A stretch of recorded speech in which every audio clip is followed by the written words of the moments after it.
Seluna Freygar versus Ruby Kalen. Yep. You guys see it there. So that's some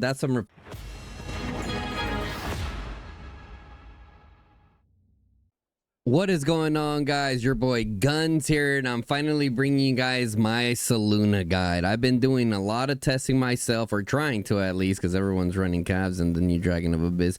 But yeah, so I'm gonna be bringing you guys the talent that I believe is the best talent. I have two of them. Okay, I have two of them specifically. I will show you guys who I believe she's best with in terms of flyers, celestials, wyvern riders, all of that. And I do have reports for you guys, so I'll be giving you guys the talent build and all of that. So, and also my opinion so far of how I feel about it. So here we go. All right, first of all, we got our Seluna here.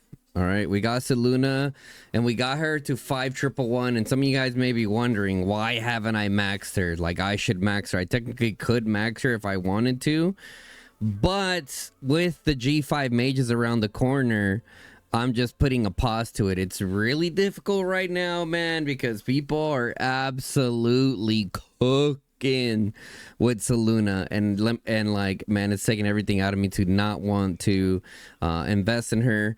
On top of that, I'm also working on Jorah Ellen, so Jorah Ella, so I have to finish that. But anyways, let me show you guys some reports here. I'll show you guys my own little report. This is the one from Battle of Abyss.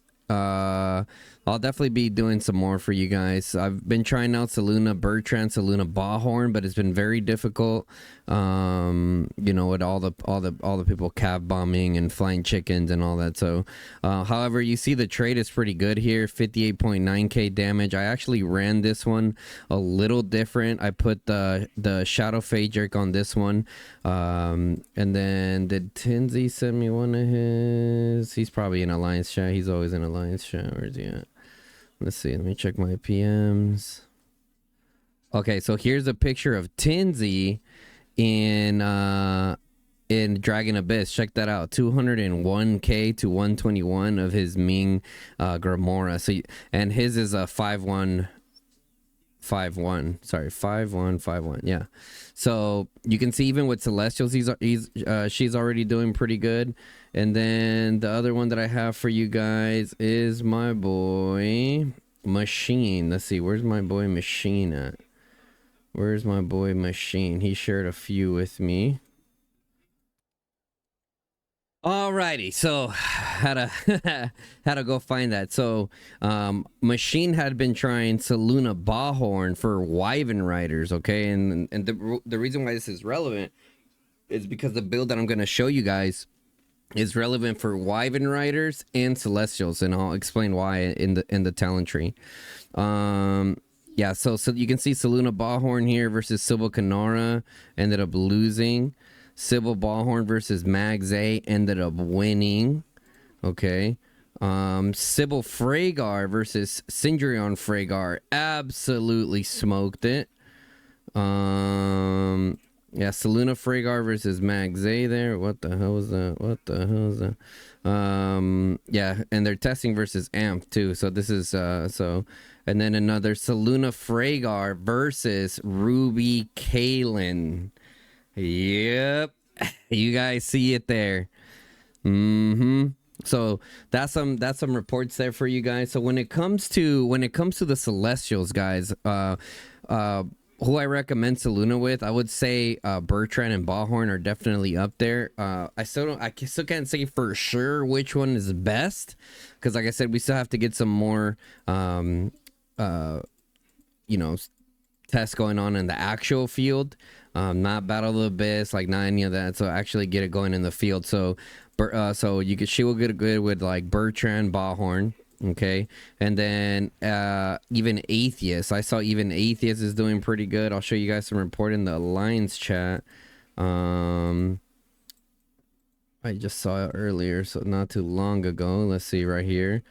Look at that. Seluna, and this is versus NXW, so like that's not bad. That's hitting NXW tanks, and a lot of their tanks have some pretty nasty counterattack damage. So you can see there, like, yeah, it does. That is definitely Razor Remedy due to the amount of lightly wounds that are here. But look at the trade; it's still like a 2.0 plus trade, so it's not too bad. So you can see, even an Atheist is very viable. Now, when it comes to the artifact, you could go Mirage Orb. I would say Mirage Orb and Visage of Sanctus are probably the top two. If you're looking for more sustainability, I would say Visage of Sanctus. If you're looking to do substantially more damage, I would say probably Mirage Orb. So I would say that, like, those two are probably the best ones to run with. If you don't have those, you can try a Phoenix Eye. Phoenix Eye, Breath of Gigantus are all pretty good, but like I said, the ones that I recommend. As far as the pets go, I do think the Shadow Phaedrake and the Seraphic are the top two. Even though a Sapphire Phaedrake wouldn't be too bad, you know, I do think the Shadow and the Seraphic are probably better. Now, what's difficult about the Shadow is that the Shadow itself, you won't see like the damage too crazy from the Shadow itself, but you'll notice the reports better. And we can't forget about the Shadow Phaedrakes being able to inflict captive, dealing an extra 17% damage bonus. Like, you know what I mean? That's a kind of like a secret weapon there for the Shadow Phaedrake. So those are the ones I recommend there. Now, if we go back to my boy Machines report, I'll show you what I recommend there for the Wyvern Riders. I know there's not many of you guys, but you can see here he had the Seluna Freygar with none other but the Nightrock. Now, one of the things that I recommend for the Nightrock, as you can see the skills that he has there, he's going for a more punchy build here, which is good. If you're trying to go for a little bit more sustainability for hitting tanks, probably the Seluna Thea would still pop off with Visage of Sanctus, and I would still run the Nightrock though. As far as like the Nightrock's build, I do recommend you guys to go with Advanced Chain Strike. So one of the biggest challenges that I'm seeing right now with Seluna is the fact that you can't run a Sand Lizard on her, because if you run a Sand Lizard on her, you know, you're losing out on the buffs for being full flying. So you're gonna have to figure out a way to, you know, help her with that sustainability, which I think is gonna be her biggest challenge compared to other marches. But at the end of the day, it's about the trades, man. If you're trading well, even if she's dying faster, it doesn't matter. I mean, it's gonna all depend on the field, right? But the Nightrock that he has here is definitely more like a damage build. Like I said, if you're looking for some more sustainability, you could probably go Seluna Thea, Visage of Sanctus, and then put an Advanced Chain Strike setup in here. The way that Advanced Chain Strike would work is you would just get rid of Angry Roar. I know some of you guys are probably gasped, like, what? Get rid of the one of the crit packages? I promise you guys, if you put Advanced Chain Strike there and then 3-star Chain Strike, 3-star Intense Chain Strike, it's absolutely disgusting. Especially if your Nightrock has especially if your Nightrock has high agility. Anyways, getting into the talent tree. Okay, the main bread and butter why you guys are here. All right, the main bread and butter of why you guys are here. So the talent tree I went with, this is more of a damage build here. You can see that I'm going with literally no march speed. Now, you guys can adjust the march speed based off what you guys are going for, okay? But for me, since I'm running with Bahorn, that's like 50% march speed or something like that. I have to go look at it again. But something absolutely ridiculous, right? So if I was running her with even with Bertrand, I'm still leaving her as is, right? Because her what does her march speed go up to? Her march speed goes up to what, 10% extra march speed bonus, another, so 30% there that you get there whenever you have her with flying units. So even that's more than fast enough. So pretty much I just don't touch the speed here. You can see here I went defense, HP, went over to the full skills tree. All right, picking up that hero skill damage, picking up full rage here. Want to get her firing off. You got the detached here, focus, and you see here I went with steady hands. and then also thirst for blood. Looking at the reports, cage the animal, a lot of the times like you're getting it to like 2% max, maybe, you know, especially with if you're playing against skilled opponents that are blinking a lot and you have to move around a lot.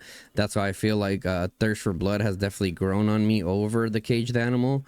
And then going over into the PvP tree, right, we got rivalry for more normal attack damage, because believe it or not, like Seluna does some pretty solid normal attack damage even for mages, especially if you're running this with the Wyvern Riders. It's a beautiful pickup there.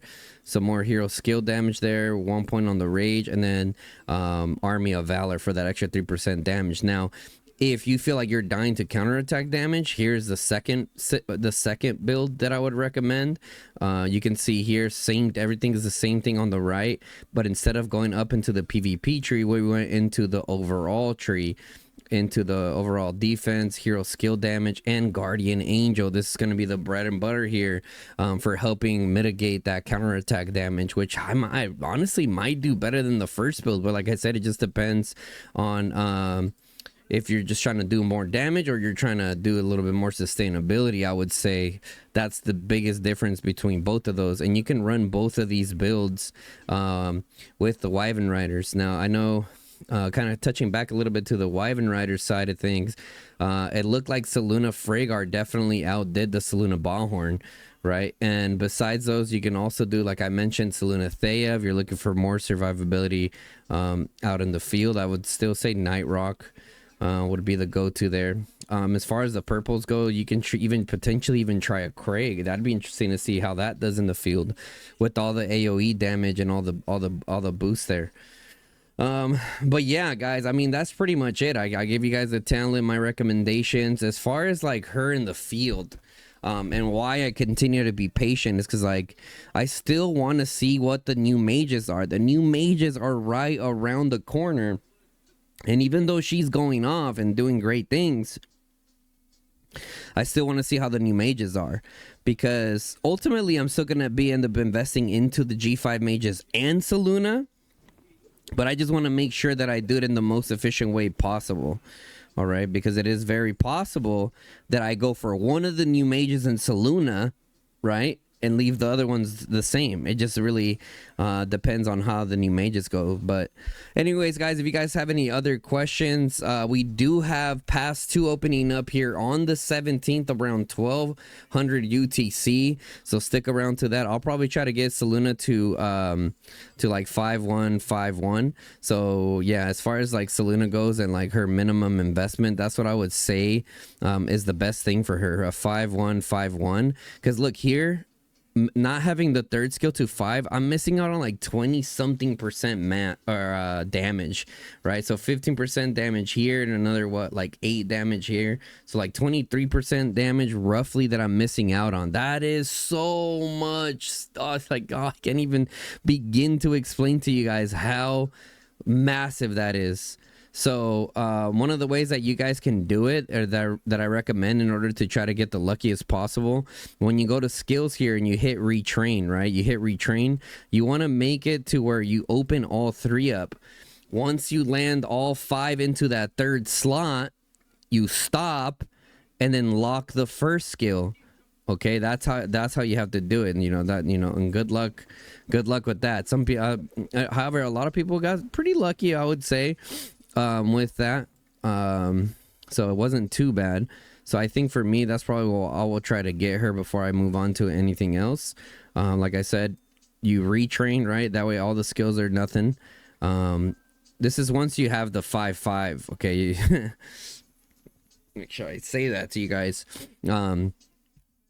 You try to land 5 points into the third one, and then hopefully you have enough left over. You lock it and make sure it goes into the first one. Okay, so that's kind of how you try to get the 5-1-5-1 configuration there. But anyways, guys, if you guys enjoyed this video and kind of like my thought process into investing or not investing overall, like I said, pays to be patient. Okay, but for those of you guys that sent it, enjoy her, because she's absolutely smashing people up. So all right, guys, anyways, if you guys enjoyed the video, drop a like on the video. Definitely helps me out a ton. Also, if you're not subscribed to the channel, guys, help us out by hitting that sub button. All right, we're getting close to 10,000. All right, turn on the bell notification, lets you guys know when I go live or drop a new video, guys. Until next time, it's your boy Guns, and I'm out. Peace, y'all.